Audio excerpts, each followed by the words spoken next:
Ever wonder what happens if your tenant passes away in your property? Today, we're covering 8 things that most landlords and tenants don't know about the Residential Tenancies Act.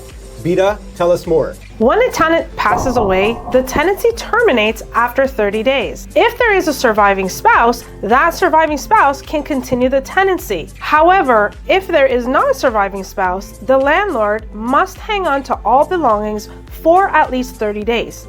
The only items that a landlord can dispose of is anything that's left behind that's unhygienic. During the 30-day period, the landlord must provide reasonable access to the next of kin or the executor of the estate so that they can remove the tenant's belongings. There are really only 2 legal reasons, that a tenant can withhold the rent.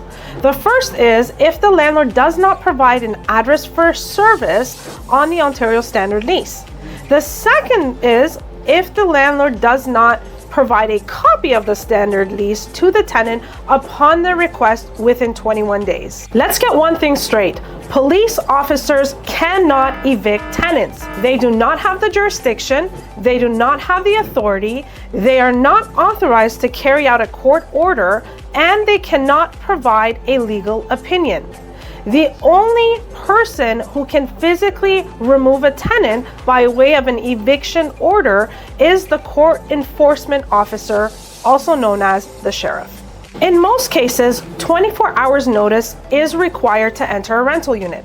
However, there are certain circumstances that 24 hours notice is not required. In emergency-like situations, the landlord does not have to provide 24 hours notice to the tenant. Secondly, if the tenant consents to access at the time of the entry.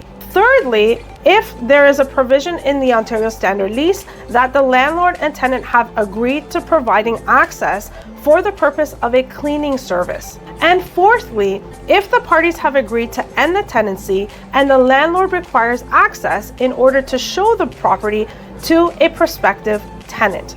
Access has to be provided within reasonable hours between 8 a.m. and 8 p.m. For the remaining 4 things, stay tuned for the next video coming out soon. Like, comment, subscribe, and share. Looking forward to continuing the conversation.